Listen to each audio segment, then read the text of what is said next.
Hi students, welcome back to Dev digital classes.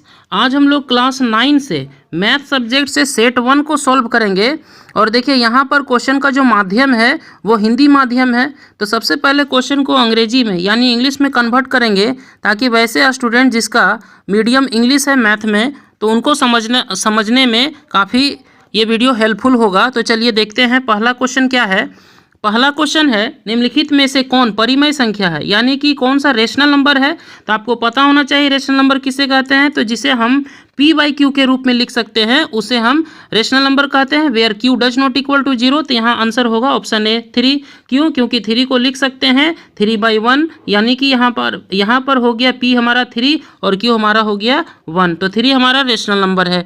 Next question देखते हैं। Question number 2 में है, दो परिमेय संख्याओं का गुणनफल हमेशा निम्न में से क्या होता है। तो हमें पता करना है कि दो रेशनल नंबर का प्रोडक्ट किसके इक्वल होता है। तो इसका आंसर होगा ऑप्शन बी, रेशनल नंबर, यानी कि दो रेशनल नंबर का प्रोडक्ट हमेशा क्या होता है, रेशनल नंबर होता है। देखिए इसको हम लोग समझेंगे कि एक रेशनल नंबर 3 है, दूसरा रेशनल नंबर 4 है, दोनों को मल्टीप्लाई किए 4 3 जा 12, यानी 3 रेशनल नंबर क्यों है, इसके नीचे 1 है। 4 रेशनल नंबर क्यों है, इसके नीचे 1 है। दोनों को मल्टीप्लाई किए 4 3 जा 12, इसके नीचे कितना हो गया 1। 12/1 क्या है, रेशनल नंबर आया। इसके जगह पर दूसरा एग्जाम्पल फ्रैक्शन के रूप में ले सकते थे, जैसे कि एक हो गया हमारा 5/3 जो कि रेशनल नंबर है। एक ले लेते हैं 4/7 ले लेते हैं जो कि हमारा रेशनल नंबर है। दोनों को मल्टीप्लाई करते हैं 4 5 जा 20, 7 3 जा कितना 21, तो ये भी हमारा क्या है, रेशनल नंबर है। तो इस तरह से इसका आंसर होगा ऑप्शन बी, रेशनल नंबर परिमेय संख्या, यानी कि दो रेशनल नंबर का प्रोडक्ट भी क्या आता है, रेशनल नंबर आता है। नेक्स्ट क्वेश्चन देखते हैं, 0 किस प्रकार की संख्या है। तो 0 हमारा क्या है, रेशनल नंबर है। क्यों है? क्योंकि इसके नीचे हम 1 लिख सकते हैं। 0/1 यानी कि 0 हमारा रेशनल नंबर है।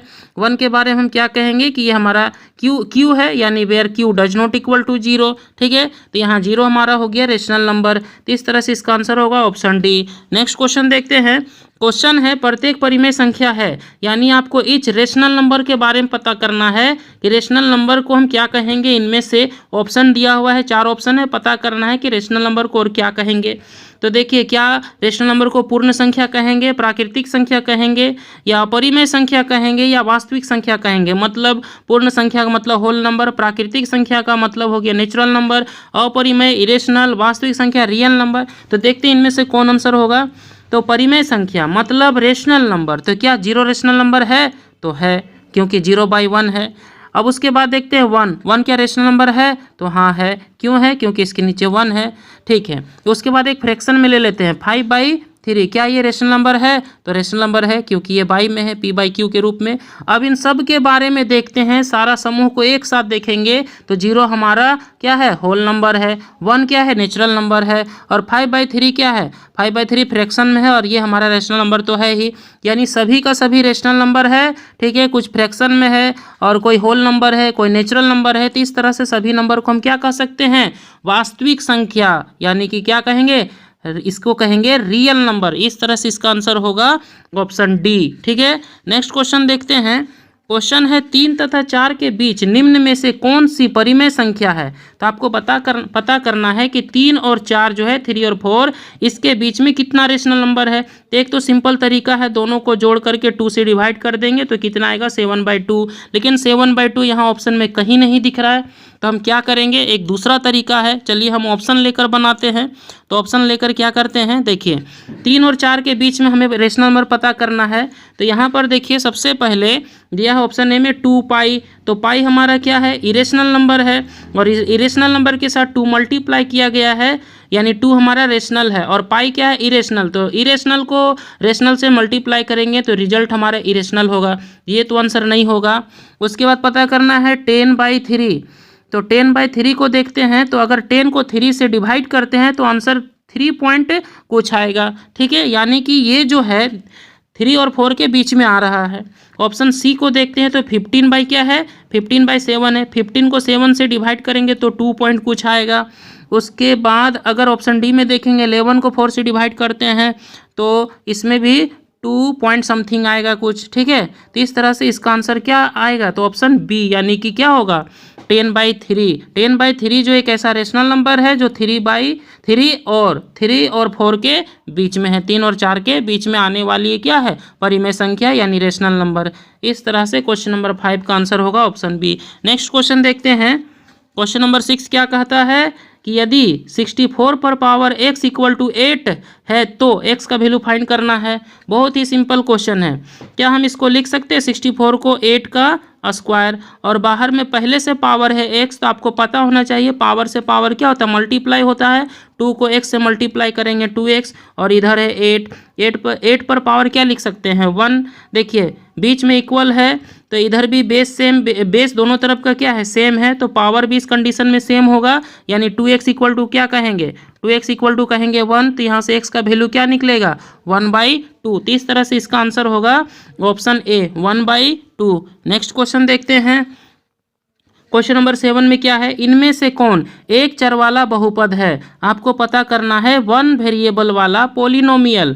ठीक है, तो 1 वेरिएबल वाला पोलिनोमियल किसे कहते हैं, तो जिसमें केवल x दिखे, या तो y दिखे, या तो t दिखे, या तो u दिखे। ठीक है, यानी कि एकदम सिंपल है।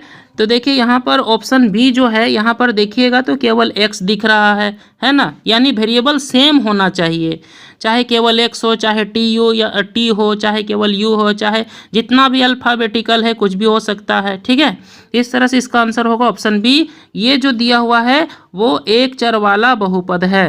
नेक्स्ट क्वेश्चन देखते हैं।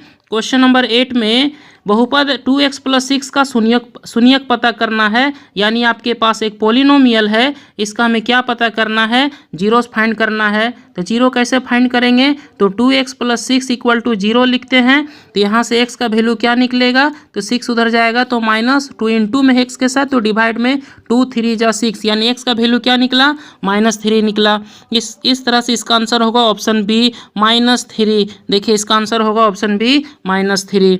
नेक्स्ट क्वेश्चन देखते हैं। क्वेश्चन नंबर 9 में क्या कहता है, x पर पावर -4 -3x² -5 का घात है। घात पता करना है, यानी हमें डिग्री पता करना है, तो आपको पता होना चाहिए मैक्सिमम पावर इक्वल डिग्री। तो यहाँ पर मैक्सिमम पावर 4 है, तो इस तरह से इसका आंसर होगा ऑप्शन डी 4। नेक्स्ट क्वेश्चन देखते हैं। यदि px = x - 1 तो p 0 का वैल्यू पता करना सिंपल है। जहाँ x है वहाँ पर हम 0 पुट करेंगे, तो क्या होगा, x से जब हम 0 पुट करते हैं = x की जगह में क्या होगा 0 - 1। इस तरह से इसका आंसर क्या आएगा -1। देखिए यहाँ पर ऑप्शन में क्या है, ऑप्शन नंबर बी, यानी कि p 0 का मान होगा 1। ठीक है, यानी कि जहाँ जहाँ x है वहाँ वहाँ हम 0 पुट करेंगे। ठीक है, तो इसका आंसर होगा ऑप्शन बी, यानी कि 1। नेक्स्ट क्वेश्चन देखते हैं।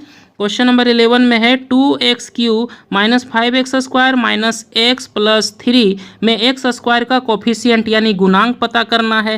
तो x² का कोफिशिएंट का मतलब हुआ कि कौन सा संख्या मल्टीप्लाई किया गया है किसके साथ, x² के साथ। तो यहाँ पर x² के साथ -5 मल्टीप्लाई किया गया है, तो इस तरह से इसका आंसर होगा ऑप्शन बी -5। नेक्स्ट क्वेश्चन देखते हैं। क्वेश्चन नंबर 12 में क्या कहता है, यदि किसी बहुपद px = x पर पावर 31 + 1 को x - 1 से विभाजित किया जाता है तो शेषफल होगा। एकदम सिंपल है, आपके पास एक पोलिनोमियल है, उसको x - 1 से डिवाइड करने पर रिमाइंडर क्या आएगा। तो इसको कैसे डिवाइड करेंगे, तो डिवाइड करने एक तरीका क्या है कि जिससे डिवाइड करना है वहाँ से हम x का वैल्यू निकालेंगे। तो कैसे निकालेंगे, x - 1 = 0, तो यहाँ से x का वैल्यू क्या निकलेगा 1। अब हम इसको बैठाएंगे किस में, तो यहाँ पर दिया हुआ है x पर पावर 31 + 1, तो इसको ध्यान समझिए, x के जगह हम लिखेंगे 1, तो 1 पर पावर 31 फिर है +1, तो 1 पर कितना भी पावर हो रिजल्ट 1 आता है। तो यहाँ से 1 और ये 1 और 1 कितना हो जाएगा 1 + 1 2। तो इस तरह से रिमाइंडर होगा 2, यानी कि ऑप्शन डी बिल्कुल सही है। नेक्स्ट क्वेश्चन देखते हैं। चलिए देखते हैं क्वेश्चन नंबर 13। क्वेश्चन नंबर 13 में है, निम्न में से कौन सा बहुपद द्विपद है, यानी कि हमें पता करना है कि कौन सा पोलिनोमियल बाइनोमियल है। तो देखिए जिसमें केवल 2 टर्म दिखे वह बाइनोमियल कहलाता है। तो इस तरह से इसका आंसर होगा ऑप्शन सी, क्योंकि 5x² एक अलग टर्म है और 9x अलग टर्म है, तो टोटल कितना टर्म हो गया 2 टर्म हो गया। इस तरह से इसका आंसर होगा ऑप्शन सी। नेक्स्ट क्वेश्चन देखते हैं। क्वेश्चन नंबर 14, x² - 9x + 14 का हमें क्या पता करना है, गुणनखंड यानी फैक्टराइजेशन पता करना है। तो x square minus 9x plus 14। तो क्या करेंगे, सबसे पहले एक्स स्क्वायर के साथ कोफिशिएंट 1 है तो 14 को 1 से मल्टीप्लाई करेंगे तो क्या होगा, 14 होगा। अब दो ठो संख्या सोचेंगे कि गुना करने पर 14, जोड़ने या घटाने पर 9 आना चाहिए। तो क्या क्या संख्या होगा, तो 7 होगा और 2 होगा। 7 2 जा 14 और 7 और 2 को जोड़ने से 9 लाना है, मतलब 9 लाना है, लेकिन -9 लाना है। इसका मतलब 7 के साथ भी माइनस रखेंगे और 2 के साथ भी माइनस, तब जाके हमारा आएगा -9। ठीक है, तो चलिए यहाँ पर हम पुट करते हैं, एक्स स्क्वायर हो गया और यहाँ पर लिखेंगे -7x -2x प्लस 14। ठीक है, अब देखिए यहाँ पर हम क्या करेंगे, x कॉमन लेते हैं इसमें से, तो x बचेगा यहाँ और यहाँ पर 7 बचेगा। फिर यहाँ पर से हम 2 कॉमन लेते हैं तो यहाँ पर x बचेगा और यहाँ प्लस है तो माइनस हो जाएगा और यहाँ पर 7 2 7 जा क्या होता है 14। माइनस यहाँ इसलिए हुआ क्योंकि यहाँ पर माइनस है, तो यहाँ जो भी संख्या चिन्ह होगा, जो भी साइन होगा वो उलट जाएगा। अब देखिए यहाँ पर भी x - 7 है, यहाँ पर भी x - 7 है। अगर हम x - 7 को कॉमन लेते हैं तो यहाँ से x बचेगा और यहाँ पर क्या बचेगा, 2 बचेगा। तो इस तरह से हमारा इसका फैक्टराइजेशन होगा x - 7 x - 2। याद रखिएगा x - 7 और x - 2। देखते हैं ऑप्शन में कहाँ है x - 7 x - 2। तो देखिए यहाँ पर है ऑप्शन बी में x - 7 x - 2। इस तरह से क्वेश्चन नंबर 14 का आंसर होगा ऑप्शन बी। नेक्स्ट क्वेश्चन देखते हैं। क्वेश्चन नंबर देखिए, यहाँ पर एक फिगर दिया हुआ है, उसके बाद जितना भी क्वेश्चन है उसका आंसर इस फिगर का हेल्प से बताना है। तो देखिए क्वेश्चन नंबर 15 में क्या गिवन है, बताना है कि बी का निर्देशांक बताना है, यानी कि पॉइंट बी जो है उसका कोऑर्डिनेट बताना है। तो यहाँ पर देखिए कि बी कहाँ पर है, तो बी यहाँ पर दिया हुआ है। तो बी का अगर हम पॉइंट देखते हैं तो एक्स एक्सिस में -5 को दिखा रहा है इधर, और वाई में देखते हैं तो 2 को दिखाता है। इसका मतलब आंसर होगा -5 2। तो -5 2 कहाँ पर है, तो ऑप्शन सी में है -5 2, यानी कि 15 का आंसर होगा ऑप्शन सी। बस ध्यान से देख करके हमें पहचानना है कि किस बिंदु के लिए कौन सा वैल्यू है, किस पॉइंट के लिए। ठीक है, तो यहाँ पर बी का वैल्यू हो गया -5 2। नेक्स्ट क्वेश्चन देखते हैं। क्वेश्चन नंबर 16 में क्या कहता है, क्वेश्चन नंबर 16 में दिया हुआ है -3 -5, यानी दोनों माइनस में है। तो इसको हम कहाँ देखेंगे, तो सबसे पहले इसको हम देखेंगे थर्ड क्वाड्रेंट में, -3 -5। डायरेक्ट थर्ड क्वाड्रेंट में आते हैं। -3 -5 के लिए कौन सा पॉइंट होगा, -3 और -5। देखिए इधर से x के लिए है -3 और y के लिए क्या देखना है, -5, यानी कि हमारा आंसर होगा ई होगा, क्योंकि यहाँ पर जो ई है, ई पॉइंट के लिए x -3 दिखा रहा है और y में -5 दिखा रहा है। तो इसका आंसर होगा पॉइंट ई। याद रखना है पॉइंट ई। क्वेश्चन नंबर 16 के लिए आंसर होगा पॉइंट ई। तो पॉइंट ई कहाँ पर है, ऑप्शन बी में दिया हुआ है। तो इस तरह से इसका आंसर होगा ऑप्शन बी। बस ध्यान से देखकर आंसर बताना है। क्वेश्चन नंबर 17 में डी का भुज पता करना है, यानी कि जो कोऑर्डिनेट पॉइंट होता है उसका एक्स होता है भुज, यानी कि एब्सिसा, और जो कोटि होता है वाई होता है कोटि, मतलब कि ऑर्डिनेट। ठीक है, तो यहाँ पर डी का भुज पता करना है, मतलब एक्सिसा। फिर से समझिएगा, जो कोई भी पॉइंट एक्स वाई होता है तो एक्स हमारा भुज कहलाता है, वाई हमारा कोटि कहलाता है, मतलब एक्स हमारा एब्सिसा कहलाता है और वाई हमारा ऑर्डिनेट कहलाता है। ठीक है, तो यहाँ पर से हमें पता करना है भुज, यानी एक्स का वैल्यू। तो पॉइंट डी में देखेंगे एक्स का वैल्यू क्या है। पॉइंट डी कहाँ है, तो यहाँ पर है पॉइंट डी और यहाँ से एक्स का वैल्यू दिखा रहा है 6, यानी कि भुज हमारा आएगा 6।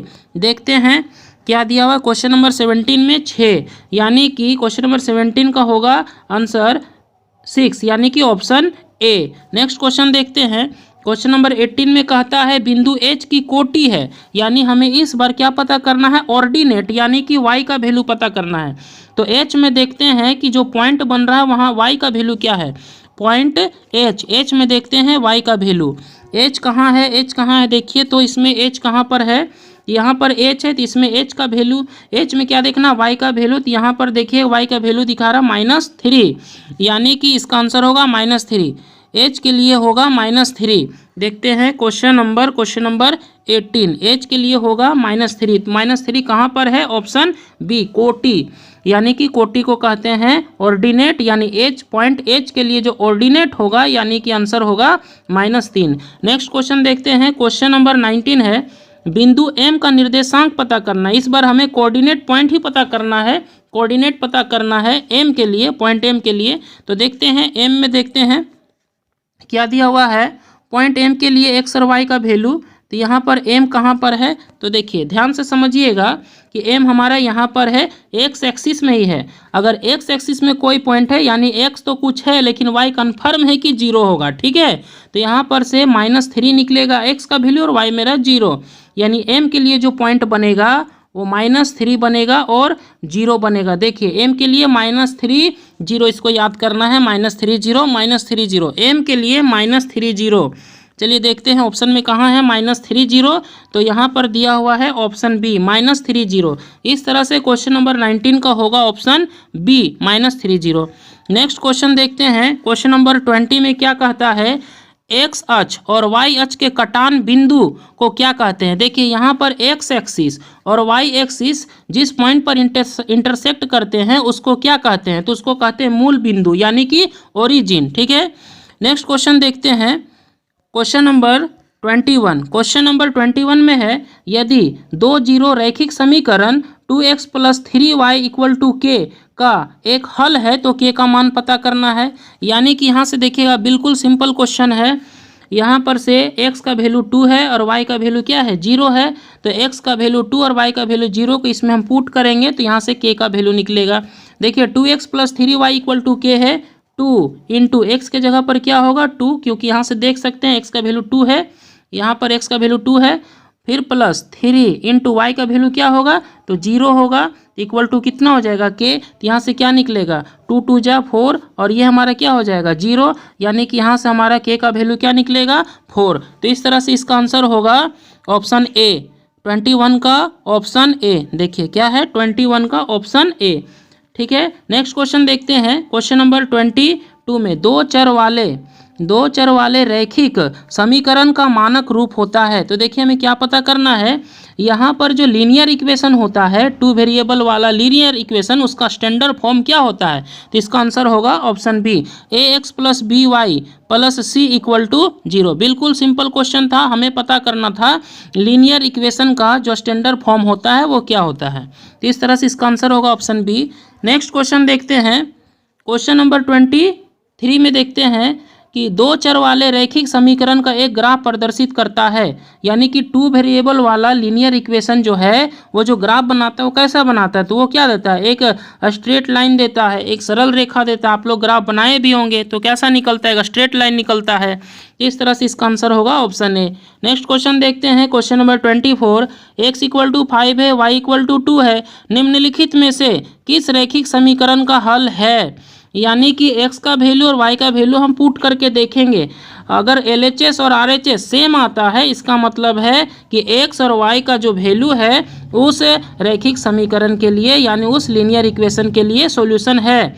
तो चलिए ऑप्शन में बैठाते हैं, ऑप्शन ए में x के जगह में अगर हम 5 बैठाते हैं, ऑप्शन ए के लिए बैठा रहे x के जगह में 5 + 2, y के जगह हम क्या बैठाएंगे, तो y के जगह में 2 बैठाएंगे, इधर है 7, ठीक है, 2 2 जा 4, 4 5 कितना हो जाएगा, इधर 9 और इधर 7, तो दोनों तरफ तो इक्वल नहीं आया। चलिए ठीक है, अब उसके बाद देखते हैं, एक काम करते हैं ऑप्शन सी में बैठा करके देखते हैं। तो ऑप्शन सी में है x + y, तो देखिए x के जगह में हम बैठाएंगे 5 और y के जगह में बैठाएंगे क्या 2, और इधर है हमारा क्या 7, तो इधर 5 और 2 कितना हो जाएगा 7, और इधर भी क्या है 7। देखिए दोनों तरफ इक्वल आ गया, इसका मतलब है ये 24 का आंसर क्या आएगा, तो ऑप्शन सी होगा, ठीक है। नेक्स्ट क्वेश्चन देखते हैं, नेक्स्ट क्वेश्चन है रैखिक समीकरण 2x + 3y = 12 का एक हल है। देखिए हमें पता करना है कि ये जो लीनियर इक्वेशन है रैखिक समीकरण है इसका कौन सा सॉल्यूशन होगा।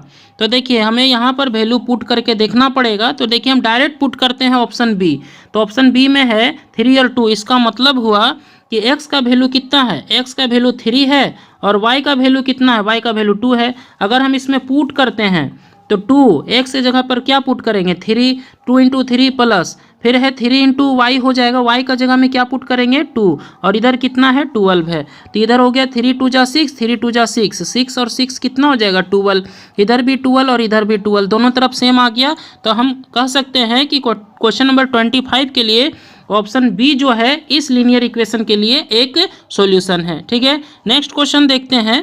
क्वेश्चन नंबर क्या है, क्वेश्चन नंबर 26। यहाँ पॉइंट दिया है 2 3 x plus y equal to के द्वारा निरूपित रेखा पर स्थित है, तो k का वैल्यू पता करना है। एकदम सिंपल है, यानी कि x के जगह पर क्या पुट करेंगे 2, y के जगह पर क्या पुट करेंगे 3, x plus y equal to k है, यानी कि x के जगह पर 2 होगा, y के जगह पर 3 होगा, इक्वल टू k, तो k का वैल्यू क्या निकलेगा 3 + 2 5 निकलेगा, k का वैल्यू 5 होगा। तो इस तरह से इसका आंसर आएगा ऑप्शन डी। ठीक है, यानी कि क्वेश्चन नंबर 26 का आंसर आएगा ऑप्शन डी, यानी कि 5। नेक्स्ट क्वेश्चन देखते हैं, क्वेश्चन नंबर 27। रैखिक समीकरण 4x + 3y इक्वल टू 12 है का आलेख x अक्ष के किस बिंदु पर प्रतिच्छेद करेगा।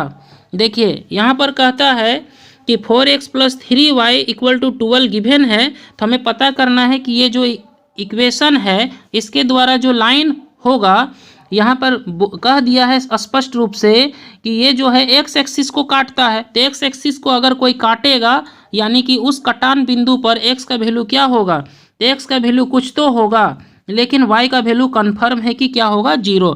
याद रखना है कि x एक्सिस पर कोई भी बिंदु आता है, कोई भी पॉइंट आता है, इसका मतलब x एक्सिस x का तो वैल्यू कुछ होगा, लेकिन y हमारा कन्फर्म है कि 0 होगा। ठीक है, तो यहाँ से पता चल गया हमारा y 0। ठीक है, अब हम y के जगह पर 0 पुट करते हैं, तो देखते हैं x का वैल्यू क्या आता है।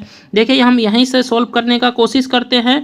y के जगह पर अगर हम 0 लिखते हैं तो इस तरह से 3 इंटू y हमारा क्या हो जाएगा 3 इंटू 0 हमारा 0 होगा, तो बचेगा क्या 4x इक्वल टू क्या 12। तो यहाँ से फिर क्या निकलेगा x का वैल्यू क्या निकलेगा, तो 4 3 जा 12, x का वैल्यू क्या निकले, क्योंकि 4 इंटू में तो इधर आएगा तो डिवाइड में होगा, तो x का वैल्यू क्या आया 3, यानी जो पॉइंट बनेगा वो एक्स वाई का जो पॉइंट बनेगा 3 और 0 का बनेगा। तो देखिए यहाँ पर क्या है ऑप्शन सी में 3 और 0 है, तो इस तरह से इसका आंसर होगा ऑप्शन सी। क्लियर है, इसका 27 का आंसर आएगा ऑप्शन सी। नेक्स्ट क्वेश्चन देखते हैं, क्वेश्चन नंबर 28। 60 डिग्री 60 डिग्री का पूरक कोण का मान क्या होगा, यानी हमें पता करना है कॉम्प्लीमेंट्री एंगल किसका 60 डिग्री का। फिर से सुन लीजिए, क्या पता करना है 60 डिग्री का कॉम्प्लीमेंट्री। कॉम्प्लीमेंट्री का मतलब होता है कि दो एंगल का ऐसा पेयर है कि दोनों को जोड़ने पर 90 डिग्री आएगा, तो दोनों को क्या कहेंगे कॉम्प्लीमेंट्री एंगल। अगर एक जो है एंगल 60 डिग्री है तो दूसरा कितना होगा, साफ पता चल रहा है कि 30 डिग्री होगा 30 डिग्री, तब 60 + 30 कितना हो जाएगा 90 डिग्री। इस तरह से इसका आंसर होगा ऑप्शन ए। नेक्स्ट क्वेश्चन देखते हैं, क्वेश्चन कहता है कि वह कोण जो 90 डिग्री से अधिक और 180 डिग्री से कम हो कहलाता है, क्या कहलाता है, वह अधिक कोण कहलाता है, यानी कि ऑब्ट्यूस एंगल कहलाता है। नेक्स्ट क्वेश्चन देखते हैं, क्वेश्चन है उस एंगल की माप क्या है जो अपने पूरक के आधे से 30 अधिक है। फिर से समझिएगा इस क्वेश्चन को, उस एंगल का वैल्यू पता करना है जो अपने पूरक के आधे से 30 डिग्री अधिक है, तो इसका आंसर होगा ऑप्शन सी। यहाँ पर पूरक है कॉम्प्लीमेंट्री, यानी कि दोनों को जोड़ने से 90 होना चाहिए, तो यहाँ 30 डिग्री गिवन है, तो इसका आंसर आएगा 60। 60 + 30 क्या होगा 90 होगा, और ये 60 डिग्री जो है इस 30 डिग्री से क्या है दोगुना है, या कह सकते हैं कि ये जो 60 डिग्री से ये 30 डिग्री क्या है हाफ है। देखिए क्वेश्चन नंबर 31 में क्या गिवन है, तो क्वेश्चन नंबर 31 में है angle AOC plus angle BOE दोनों का सम है 70 डिग्री, हमें पता करना है एंगल COE। ठीक है, तो चलिए देखते हैं फिगर में क्या गिवन है। तो एंगल AOC और BOE दोनों का सम है 70 डिग्री, हमें पता करना है एंगल COE। तो एकदम सिंपल है, AOBA का स्ट्रेट लाइन है, तीनों को अगर जोड़ दिया जाए तो 180 डिग्री होगा। तो यहाँ AOC और BOE 70 डिग्री दिया हुआ है, हमें क्या पता करना है COE। तो COE कैसे निकलेगा, तो 180 डिग्री में से 70 डिग्री को माइनस कर देंगे तो क्या आएगा 110 डिग्री। तो इस तरह से इसका आंसर आएगा ऑप्शन बी। ठीक है, यानी क्वेश्चन नंबर 31 का आंसर आया ऑप्शन बी 110 डिग्री 110 डिग्री। चलिए देखते हैं क्वेश्चन नंबर 32। क्वेश्चन नंबर 32 में है नीचे दी गई आकृति में AB समानांतर CD, यानी कि AB और CD पैरेलल है, हमें पता करना है एक्स प्लस वाई का वैल्यू, ठीक है, यानी कि x प्लस वाई कितना होगा, तो सबसे पहले x पता करेंगे कितना डिग्री है और फिर y पता करेंगे कितना डिग्री है। तो देखिए y बिल्कुल सिंपल है, y हमारा 130 डिग्री होगा क्योंकि ये एंगल आपस में क्या है, वर्टिकली अपोजिट एंगल है, तो y हमारा निकला 130 डिग्री, ठीक है, ये y का वैल्यू निकला। और x हमारा क्या होगा, तो लीनियर पेयर से निकालेंगे, ये एक स्ट्रेट लाइन है, ये एक स्ट्रेट लाइन है, तो इधर 50 है तो इधर कितना होगा, तो जितना भी होगा वो हमारा x का वैल्यू होगा। तो 180 में से 50 को माइनस करेंगे तो कितना आएगा, 130 डिग्री आएगा, ठीक है, यानी x का वैल्यू कितना आया, x का भी वैल्यू आया 130 डिग्री, ठीक है। चलिए तो दोनों को जोड़ देते हैं तो 260 डिग्री।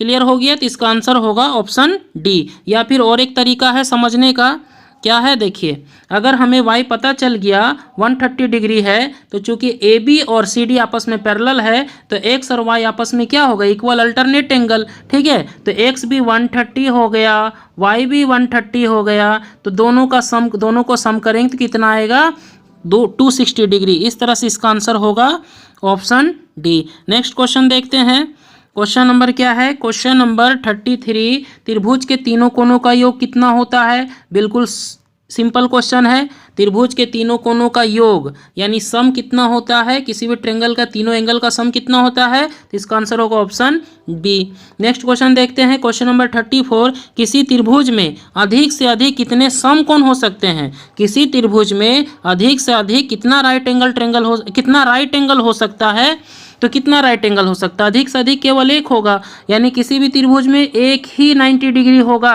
इससे अधिक नहीं होगा। अगर दो ठो ले लेते हैं 90 डिग्री तो 90 180 हो जाएगा, लेकिन हमें पता है किसी भी ट्रायंगल का तीनों एंगल का सम होना चाहिए 180, ठीक है, तो इस तरह से इसका आंसर होगा ऑप्शन सी। नेक्स्ट क्वेश्चन देखते हैं, क्वेश्चन नंबर 35, यदि a बराबर क्यू आर है, बी सी के बराबर पी आर है और सी ए के बराबर पी क्यू है, तो देखिए यहाँ पर हमें कॉन्ग्रेंट का कंडीशन बताना है, तो थोड़ा सा मुश्किल है, इसको ध्यान से समझिएगा। हमें कॉन्ग्रेंट का कंडीशन अगर बताना है तो सबसे पहले क्या करेंगे, एक ट्रायंगल बनाएंगे ए बी सी, ठीक है, और दूसरा ट्रायंगल बनाएंगे पी क्यू और आर, ठीक है।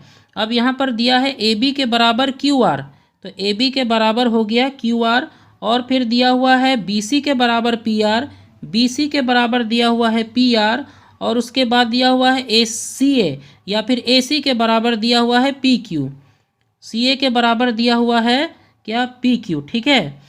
तो दोनों का कॉन्ग्रेंट का कंडीशन तब क्या होगा, देखिए कॉन्ग्रेंट का मतलब होता है फिगर भी सेम और साइज भी सेम, मतलब चित्र भी समान और आकार भी समान, इसका मतलब दोनों एक दूसरे के ऊपर फिट बैठ जाएगा, ठीक है। अगर हम दोनों के एक दूसरे के ऊपर बैठाने का कोशिश करेंगे तो कैसे बैठेगा, थोड़ा ध्यान से समझिएगा। पी क्यू आर को हम थोड़ा सा क्लॉकवाइज घुमाते हैं तो क्यू जो है कहाँ चला जाएगा, क्यू चला जाएगा ए के ऊपर, और आर कहाँ चला जाएगा, तो आर का संबंध हो जाएगा बी से, ठीक है। चलिए, और सी और पी बच गया तो सी के पास कौन चला जाएगा, पी, ठीक है, यानी ए का संबंध क्यू से और बी का संबंध आर से, बस इतना ही समझना है, ए का संबंध क्यू से। तो ऑप्शन में कहीं पर ए का संबंध क्यू से कैसे पता करेंगे, ऑप्शन ए में देखते हैं तो ए शुरू में है, तो यहाँ पर भी क्या होना चाहिए, ए का संबंध क्यू से है तो पहले क्यू होना चाहिए, लेकिन ऐसा तो नहीं है, चलिए ये नहीं होगा। ऑप्शन बी में देखते हैं, ए का संबंध क्यू से है तो यहाँ पर ए लास्ट में है तो लास्ट में क्या होना चाहिए, क्यू, लेकिन नहीं है, इतना से ही क्लियर होता है। चलिए यहाँ पर देखते हैं, ए अगर यहाँ पर बीच में है ऑप्शन सी में तो क्यू भी बीच में होना चाहिए, लेकिन ऐसा तो नहीं है, तो यानी कि यहाँ पर आंसर क्या होगा, उपरोक्त में से कोई नहीं। सिर्फ एक के बारे में अच्छा सा स्टडी करेंगे तो हमारा आंसर क्लियर हो जाएगा। तो इस तरह से इसका आंसर होगा ऑप्शन सी, यानी उपरोक्त में से कोई नहीं। चलिए ये समझ में आया। नेक्स्ट क्वेश्चन देखते हैं, क्वेश्चन नंबर 36, देखिए निम्नलिखित में से कौन त्रिभुज के सर्वांग समता की एक कसौटी नहीं है। हमें बताना है कॉन्ग्रेंट के लिए कौन सा एक इसमें कंडीशन नहीं हो सकता है, तो देखिए इसका आंसर होगा ऑप्शन सी, साइड एंगल, ठीक है। नेक्स्ट क्वेश्चन देखते हैं, क्वेश्चन नंबर दिया हुआ है 37 में, दो त्रिभुज सर्वांग सम होते हैं, यदि इन त्रिभुजों के दो कोणों के युग्म बराबर हो तथा वह भुजा जिस पर दोनों कोण बन रहे हैं बराबर हो तो किस प्रकार का सर्वांगसम होंगे। फिर से समझिएगा, दो त्रिभुज कॉन्ग्रेंट दिया है, टू ट्रायंगल्स। यदि इन दो त्रिभुजों के दो कोणों के युग्म बराबर हो तथा वह भुजा जिस पर दोनों कोण बन रहे हैं बराबर हो तो किस प्रकार का कॉन्ग्रेंट होगा। मतलब दो ट्रायंगल है, कहता है इन ट्रायंगल के दोनों कोणों के युग्म एंगल के ये और ये, चलिए ये और ये आपस में इक्वल है, तथा वह भुजा जिस पर दोनों कोण बन रहे हैं, ठीक है, चलिए ये और ये लिया गया है तो दोनों कॉन्ग्रेंट होगा। कैसे होगा, साइड एंगल साइड से होगा। कैसे होगा, साइड एंगल साइड से होगा। यानी इसका आंसर होगा option C, side angle side. Congruent का कसौटी क्या होगा, side angle side.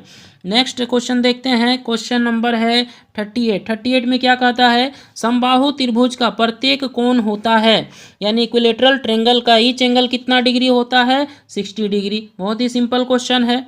Next question देखते हैं, क्वेश्चन नंबर 39, यदि एक त्रिभुज की तीनों भुजाएं दूसरे त्रिभुज की तीनों भुजाओं के बराबर हो तो दोनों त्रिभुज सर्वांगसम होते हैं। सिंपल है, दो ट्रायंगल है और कॉन्ग्रेंट का कसौटी कैसा, कॉन्ग्रेंट का कंडीशन क्या है, साइड साइड साइड से कंपैरिजन किया गया है। यानी कॉन्ग्रेंट का कसौटी क्या होगा, साइड साइड साइड के नियम से चलेगा। ठीक है, यहाँ पर गिवन है कि एक त्रिभुज की तीनों भुजाएं थ्री साइड दूसरे त्रिभुज की तीनों भुजाएं थ्री साइड्स की इक्वल है तो साइड साइड साइड से होगा। नेक्स्ट क्वेश्चन देखते हैं, क्वेश्चन नंबर 40। देखिए फिगर को देखेंगे ध्यान से और दोनों ट्रायंगल का कॉन्ग्रेंट का हम क्या पता करेंगे, कंडीशन पता करेंगे। ठीक है, देखिए तो यहाँ पर क्या दिया हुआ है, एक ट्रायंगल BOC और दूसरा है क्या AOD। कैसे कॉन्ग्रेंट होगा भाई, तो देखते हैं ध्यान से समझिएगा। तो यहाँ पर B और यहाँ पर A, एक मिल गया ना, एक एंगल मिल गया। ठीक है, और ये साइड इक्वल है। चलिए एक एंगल मिल गया, एक साइड मिल गया और कुछ दिख रहा है तो ध्यान से देखेंगे तो ये एंगल और ये एंगल वर्टिकली ऑपोजिट एंगल, फिर एंगल मिल गया। ठीक है, तो क्या क्या मिला, एंगल मिला, साइड मिला, एंगल मिला। तो ध्यान से अगर देखते हैं तो साइड मिला है, एंगल मिला है, फिर बगल में क्या मिला है, एंगल मिला है। यानी क्या मिला है, एंगल एंगल साइड। ध्यान से समझिएगा इसको, क्या मिला है, एंगल एंगल साइड। यहाँ पर भी देखिए क्या मिला है, तो हम कह सकते हैं एंगल और क्या मिला है, यहाँ पर एंगल, यानी एंगल एंगल क्या मिला है, साइड मिला है। ठीक है, एंगल एंगल साइड, यानी इसका आंसर होगा ऑप्शन डी। क्लियर है स्टूडेंट्स, इस वीडियो में हम लोग मैथ का सेट 1 का टोटल 40 क्वेश्चन को सॉल्व किया है और हमने कोशिश किया है कि जितना भी क्वेश्चन हिंदी में है उसको इंग्लिश में कन्वर्ट करने के बाद उसको सॉल्व किया है, ताकि वैसे स्टूडेंट जिसका मैथ में मीडियम इंग्लिश है उनको भी अच्छे से समझ में आया होगा। तो आई होप जितना भी हमने क्वेश्चन को सॉल्व किया है उसका सॉल्यूशन आप लोगों को अच्छे से समझ में आया होगा। तो स्टूडेंट्स इस वीडियो में इतना ही। अगर वीडियो अच्छा लगा हो तो प्लीज़ मेरे चैनल को लाइक करें, शेयर करें, सब्सक्राइब करें। Thanks for watching this video.